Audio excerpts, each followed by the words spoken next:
Hello there, hello everyone. I'm currently here in somewhere in Tonga, and there's somebody who's been sharing videos on TikTok who I've been following because, like most of us in overseas, we're interested in stories of Tonga here in Tonga, and I hit her up on TikTok just to see if there's an opportunity for us to come and have a quick chat because her and her family have been in the process of moving here to Tonga, and she's been gracious enough to allow us to move here, and so. This is Pauline Stockhausen, and got my cousin Atta here who's just tagging along to join the conversation. But knowing that you're here with your family here in Tonga, you guys are in this process of moving. No, I appreciate the opportunity just to come here and have a chat and learn more about your story of coming here to Tonga. So we just had a brief chat before I turned the camera on and learning about your social media strategy background and the success that you've had. And yeah, do you want to just give a little introduction to yourself or anything you want to share about yourself to start us off? Yeah, I mean, I've been doing. I feel like I'm like the oldest person who does social media because I've been doing it for so long. Yeah, yeah. I was Yeah. like a really early adopter a long, long time ago with Facebook and Twitter, and managed to figure out how to grow audiences and get people engaged and sell products. And I've just sort of been doing that for every new platform. I like to test it out and Yeah. see how they work. And I'm a really big believer on doing it for myself first, and then working out what works and what doesn't work so I can make it work for my clients. Yeah. And yeah, it's been a wild journey. Now I've been able to travel the world because of it. Yeah. And now I've relocated. Now we're here in You Tonga. know. Yeah. I never thought I'd be in Tonga. Yeah. But now we've just relocated here. But I think like that speaks to the flexibility of the online space, the digital space where it frees you from like place and location and even just time, right? So then you have the ability to do whatever you want, wherever you want. As long as you have a product or something that's generating income online, then which is what I'm interested in because I've been running this YouTube channel and we became monetized last year, and it's been generating a little bit of income. And I mean, the purpose of coming to visit you wasn't necessarily to investigate your success. I didn't even realize that until I looked into your website on your TikTok page. But that's amazing to hear the success that you've been having on through the online space as well. That's pretty cool. And you've just released a book as well, eh? Yeah, I just released my second book, and I did really well on my first book. I loaded it up just before pre-COVID, and it was all about how to build an online business. Yeah. So it was like a real good opportunity. Because, good timing, yeah. The timing was really good, and it sold like thousands and thousands of copies. Yeah. And, pretty much the house has a lot to do with how many sales I made with my Really? book. That was how we were able to sell so much, do so much, because the book did really well. Yeah. And then, so I've just released my next book, which is called Chaos Coffee and Getting Stuff Done. Yeah. Yeah, and it's a real, because I have ADHD, so it's a real book about having ADHD and still being able to accomplish the things you want and how I do it. Yeah. Yeah, and I released it last week, and I've already sold 400 copies. Wow. So That's amazing. Jeez. So where's your audience primarily from who are purchasing the book? Are they just people who've been following you on social media and? Yeah, so because I've been on social media a long time, I built up a really big email database. So I've got about 100,000 on my email database now. Yeah. And it's from all over because I used to be an international speaker, so I used to speak on social media in the States. Yeah. I used to do that every year, go to San Diego, and speak at Social Media Marketing World. Yeah. And so I built a big audience there, and so it's a little bit like New Zealand, Australia, and America, and now Tonga. Yeah. So speaking of Tonga, let's talk about the move here. So you were telling us a little bit about, you and your family, you got married in about how long ago was it? We got married about 6-7 years ago. Okay, yeah. Yeah, and it was COVID time, so we got together before COVID, and then we got married. I think in the last lockdown we got married. Yeah.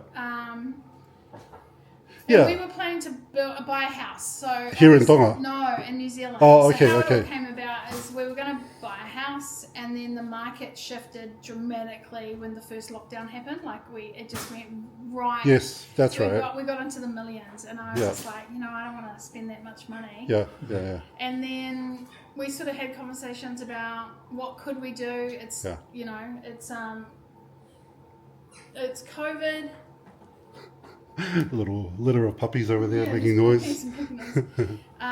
It's COVID, so Yeah. And then the idea was like, well, my husband could still work then because of COVID, only builders were allowed to work. So Yeah, that's right. So he's in construction. He's in construction. So I was like, why don't we build a house in Tonga? So that was your idea. Yeah. Well, it was my first year, and then he was just like, yeah, and we just managed to work it out. Okay, and like even just jumping back in some of the videos that I saw of the process you've been recording on TikTok of like building this house. Yeah. Like I think there was a video of you talking about going to Mount Wellington and getting like spare timber or something around there. Like you were looking for like very cheap material in New Zealand to try ship over here. Yeah, so basically the whole house is recycled. Yeah. So about 90% of the house is being recycled. Amazing. Like Kaki and I have pulled it out of demo houses, or we've sourced materials from Facebook Marketplace or Trade Me. Yeah.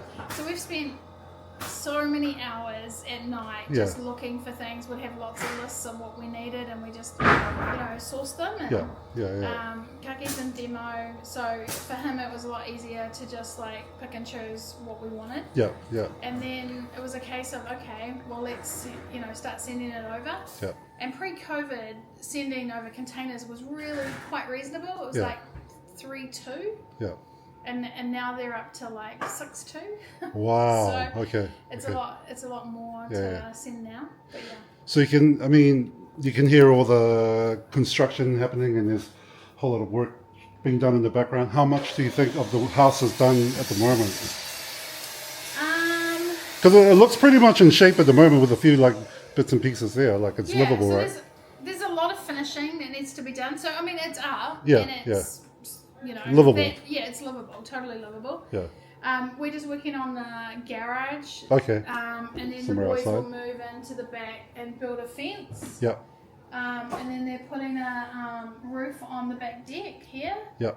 And these are like added things. Like when we're here, we realize, because I designed the house. Oh, okay. Without ever coming here. Yeah. So I'd never been here before. Yeah. And then I designed the house, and then now that I've been in the space, I'm like, okay, well, this sort of doesn't work. So, this, it's so hot here. We need another deck space out Outdoor there kind of so we space. can eat. And, Yeah. So we've made little variations, which my Yeah. husband hates. Yeah. But yeah, I'd say it's pretty mostly done. Like I just, as a woman, you just want to like paint and do those sort of things. Do all the pretty stuff. Yeah, so all the pretty stuff I sort of want to get in and start doing. It looks good. I mean, it looks good so far. Obviously, you guys have just moved in last week. Just came in last week, Yeah. right? Arrived last Yeah, week, and we so did. still unpacking. Still. Yeah. So in the times that you've been coming back and forth to Tonga, what was the longest amount of time you stayed in Tonga? Every June we stay for a month. Oh, okay. Yeah. So there's good amount of time to be here and spend time. Yeah, because so we came just for short trips, and I just realized I just keep wanting to be here. Like I was like, I really love it here. I love the feeling. I love the people. Yeah. I love, we're out in the bush, so it's quite secluded, and I know a lot of Tongans complain about the long drive into town. Yeah. But for me, I'm like, that's actually just going to the supermarket in Auckland. So for me, it feels 5 minutes. Well, me and Atta, we drove here from town, Yeah. but I was like surprised how quickly we actually got here. When me and Sai were driving here, I told him, "Oh man, I wish we would have built on this side because Yeah. the traffic coming from that side is always so bad." Oh, I know. I had to drop one of my nephews off to, I think it's Tonga High School. It's out that way. Atele. Yeah. And coming back into the town was like insane. Yeah. I was like, yeah. I'm kind of glad. Actually, so maybe you'll have some interesting observations of over the last few periods of time you've been traveling here, with the traffic, because I come here so infrequently, although in the last couple of years I've been coming every year, the last 3 years. Yeah. But the traffic is always surprising. Why is there rush hour traffic in Tonga? Why are the cars piling up? So have you noticed it just continuing to just get bigger and bigger, the rush hour Yeah, I traffic? mean, there is traffic early in the morning when everyone's going to school. Because Yeah. if you think about it, I don't think there's a lot of buses for some of the schools, so parents are driving their kids into school and work Yeah. and stuff. But it doesn't, because in Auckland, I'm across the whole city all the time, so Sure, you're I'm travelling used everywhere. to going to meetings, and it's taken me an hour Yeah, just to get to the other side of the bridge or Mount Wellington, Yeah. back to West Auckland, back to the North Shore. yeah. So for me, I'm just like, what But, Yeah, is- there's but nothing. the distance is like 3, 4, 5, like so far. But like just coming from over there to over here is yeah, Yeah. crazy how close it is. But it Yeah. takes you 40 minutes. Yeah, that's interesting. And there's everyone drives slow, and Yeah. there's a lot of Yeah, yeah, potholes yeah. you got to be aware of. So, but I love it. I just think I love it too. Island time. This is what Island time's all about. So just jumping back to coming to Tonga, like, and knowing, your success in your career, do you think, because to me, Tongans living overseas, it's, we romanticize the idea of moving here, wanting to live here and make a life here. And we often wonder one of the biggest obstacles might just be money, like actually trying to, so then what do you think it's money is a huge, like you need a lot of capital to shift over here and start up a life here? Yeah, I think there's a lot of things you have to be aware of. Tonga is expensive Yeah. for items. Yeah, Especially as a Palangi, I eat Palangi food, Sure, so yeah. for me, things for me and my girls is a lot more expensive, so you got to be aware of that. yeah, And I think, but it's all in relation. Like when you think about, you want to buy a house, say in Auckland, and you've got a job, yeah. you're looking at $1 million yeah, to buy a house. minimum, yeah. Interest on top of that, we're Yeah. looking at what, 1.7, So 1.8. easy. Yeah, But then you could come here and you could build your house at a fraction of the cost. And if you can find a way to work, Yeah. like if you worked online like I do or have a remote job, yeah, it's great. Yeah, And yeah, and yeah. really what did it was I met an American couple last time. I think I was here in November. yeah, And I met an American couple and they were here from America, and he was Tongan and he was working remote here with his job from America. So they Okay.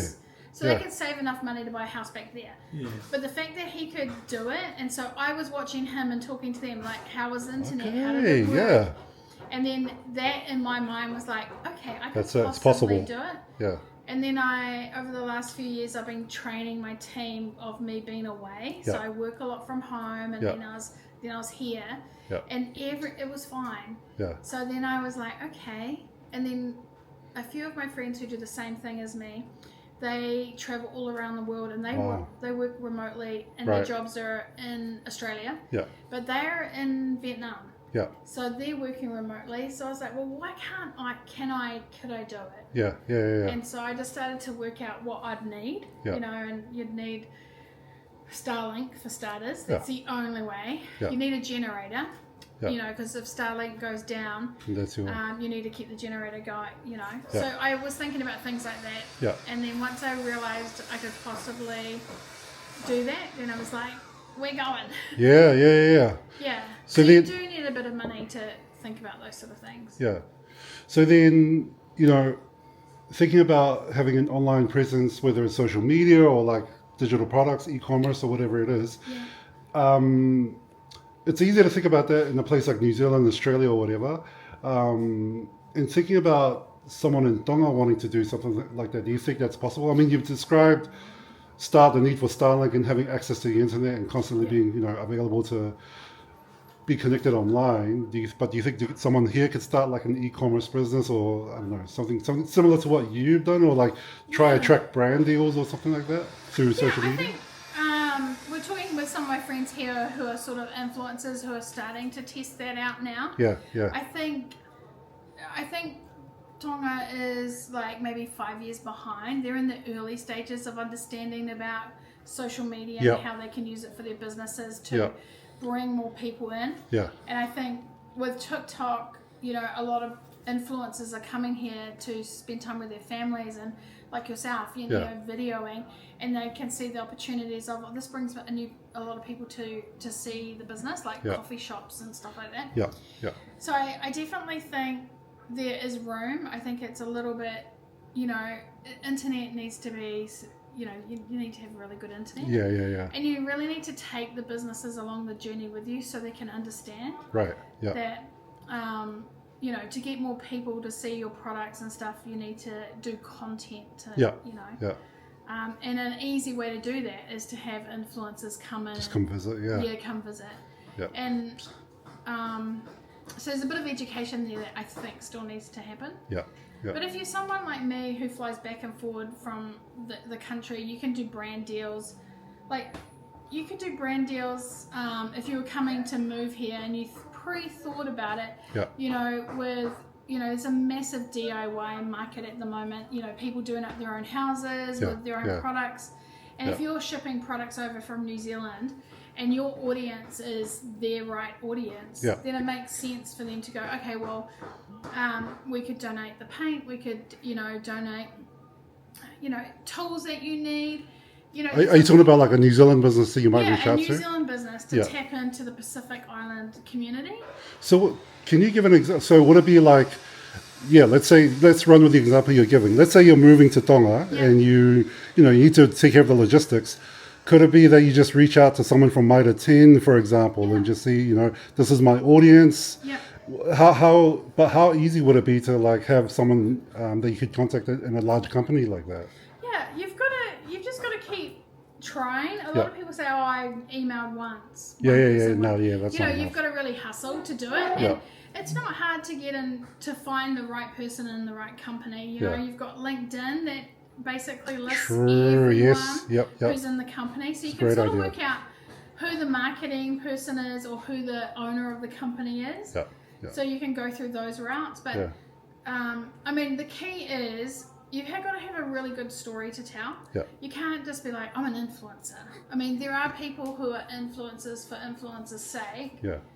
But you've got to have something that people are interested in. If you don't have a strong story, or you're not taking them on a journey with you, then you're just advertising. And people will stay for a little while, and then they'll get tired. The story is key, eh? Yeah, the story is key. And I think it's always better to do it for the right reasons. Like, don't be an influencer because I want to make money. Do it, make content because you enjoy making the content. 100%. It becomes quite difficult if you've been exchanged money and then you've got to make content and you don't actually enjoy it. It actually comes across on your social. So, like one thing that I always think about, because the word content is like the fancy word that everyone uses, being content creators. And while I've been here, I've been just describing to a few people that I've been talking to about like this process of like just documenting basically my travels with my family, and then eventually becoming monetized on YouTube, and then being able to generate a little bit of income with the videos that we put on there. And I talk about it like, yes, this is content creation, but then also I frame it more as storytelling. And then I think the people that I've been talking to here, I tell them, really, if you were to create a YouTube channel, you could just tell stories. Even if it's just a daily vlog, that in itself is you telling a story of this specific history, time in history of you living in Tonga. In the same way that you could read a book about the 1800s or 1900s about people living in a certain period of time, whether it's Tonga or wherever, it's still storytelling. That's right. But then the difference between that and content creation, to me, in some ways, you're starting to manufacture things and can go into like controversy and trying to like come off, clout chasing and whatnot. But if you're just being genuine and authentic, then I think that, like you said, it'll be meaningful and you can stand behind that work. And then if it attracts brand deals or whatever, then that's right. Like my content is really, so my content is a lot different to my business your professional self. work. So a lot of my clients go like, oh, you're so different. Well, my professional life, I'm very professional, and I'm hardcore. Like I tell people exactly the way it is. But I'm goofy in my content. Like I'm really laid back, and I'm like, because that content that I'm designing, there's a reason. It's more about, I want that content for my kids to watch back in time. That's exactly with this as well, so I want them to get to know the struggles that I've been through, what I've been doing, and how I overcome things, and the opportunity for them to see me, because our youngest child, we had her very late in life. So constantly I'm worried that if anything happened to me, Yeah. I need to leave a legacy for Yeah, her. yeah, So that's really what my content is about. Love it, You know, yeah. and sharing the journey about me bringing her back here so that she can learn her language and yeah, be with her family. Yeah. Because I feel like if anything happened to me, she would be disconnected sure. from her Tongan culture. Yeah, So yeah, that's a lot about what I kind of do. And Yeah. I'm totally goofy, and I'm like, yeah. Well, here's the thing, and I think this is what to me, my interaction with you describes what you're talking about at the moment. Yeah. I would not probably have reached out to you if I saw the professional side of you. Like, I'm only learning about your success and your professionalism being here talking to you, and I had a brief look at your website yesterday, but your TikTok is what made me think, oh, cool, she seems quite approachable, quite friendly, so which is why I sent the message. And then when you replied, yep, all good, come, let's have a chat. And I was like, oh, sweet, yeah, that matches the vibe of your TikTok. Yeah. So it's exactly how you described. Like, it's very, yeah, it's you on the personal level. Yeah. Which is one way that I see how, I mean, that's a trend on social media now, which is why I'm not putting this on a tripod and we're sitting in front of some fancy lighting and whatnot. Like, this is kind of the approach of like a lot of things, because people want real and authentic. That's right. And that's what you get on TikTok, at least with your TikTok anyway. Yeah. I imagine It's some of so the out there. well, some of the people who are watching this might already be following you on TikTok, but if you're not, Paulie, what was your account on TikTok again? Stockhausens. Stockhausens. Yeah. Okay, yeah. And that's on Instagram as well, eh? Yeah, Stockhausens across everything. Yeah. Cool, Yeah. cool. Well, I think, those are all my questions. Atta, do you have any questions or anything you wanted to ask? No, the house is beautiful. I just think because you recycled everything in here, the doors, the thing, they all have a story. Yeah. And because the doors are all separate from each other because you Yeah. didn't buy them together. No. And so just looking at that door right there, the fireplace. Yeah. And they have stories where it's like, oh my gosh, do you remember we pulled that out of the second yeah. story building, and we had to carry it down all this way, and then all these pulling every single piece of this wood off. It just looks like it came from the floor of a house somewhere. It just- But it looks good. I mean, does it look looks good. awesome. Yeah. No, I mean, I designed the house, but then our architect, he put it together, and my architect is my nephew who's outside. Okay. And he put my sketches and made it into something way beyond my dreams. Like this, Cool. this room is, and then my husband has carved all the... No way. Oh, is he a carver too? Yeah, he's a carver. Oh, wow. So he started to carve there, and then, it's still not finished, but he'll, finish. So there'll be touches of carvings from him, and so everything is, from some house, or with all the furniture is recycled. Like, we drove the very, very end of Auckland to get this out of a farm. Wow. Every single piece we've Yeah. put together, so that does make it a bit special. The thing is, it feels very homely though. Like, it's not like, doesn't feel like like a modern, sterile, house that you'd find in It Auckland looks quite constantly. unassuming from outside. Yeah, It looks yeah. kind of small, and then you That's walk in right. and it pulls right back. No, it's beautiful. That's really well done. No, I'm really happy with it. So I'm looking forward to just painting the walls the colour I want, and putting my artwork up. And Are you an artist? no, I used to be. I was originally an artist, but now I just collect all of my friends' cool. art. So I'm kind of excited to put all their art up. Have you come across some of the local artists, Sedaka? Have you heard of that No, group? no. Okay. The difficulty is I come here and I never leave the house. Oh, okay, yeah. So Fair enough. That's one of the things I need to, explore. Yeah, Because I feel a bit nervous because you don't have Google Maps. Yeah. And it's hard to find places. Like when I said, I was hoping you'd say you'd come here because I was like, I don't know how I'm going to find you. No, that's fine. Yeah. So I don't go very far, but when my brothers and sister-in-laws have time, they show me around. Yeah. I know how to get to town and go to the market. Yeah. Go to the cafe and stuff like that. Yeah. But That's cool. yeah. Was there anything else you want to share about your trip, your move here to Tonga, or anything that you think might be useful to share? I'll say a lot of people are planning to move. Like, I get messages every day of how did you do it? What do you do? Yeah. Give me advice. So I just tell them everything I know and what I've learned along the way. But I think a lot of people are looking at reversing and going back and like slowing down. 100%, and, yeah. You know, maybe living off the land a little bit more and Yeah. realizing that, you know, having a massive mortgage and working 40 hours a week is just not the Yeah, be all the end all. 100%. You know, yeah. so yeah, I get tons of messages, and I've even inspired a few people to build their own houses. Okay, so I'm okay. on their journeys. Yeah, cool. Because from our journey, they've moved to their, you know, they're starting to build their houses. So That sounds like it could be a third book of yours, eh? Maybe after the second one. yeah, the third book's on its way. Yeah, but yeah, I'd say do it. Just do it if you want. Awesome.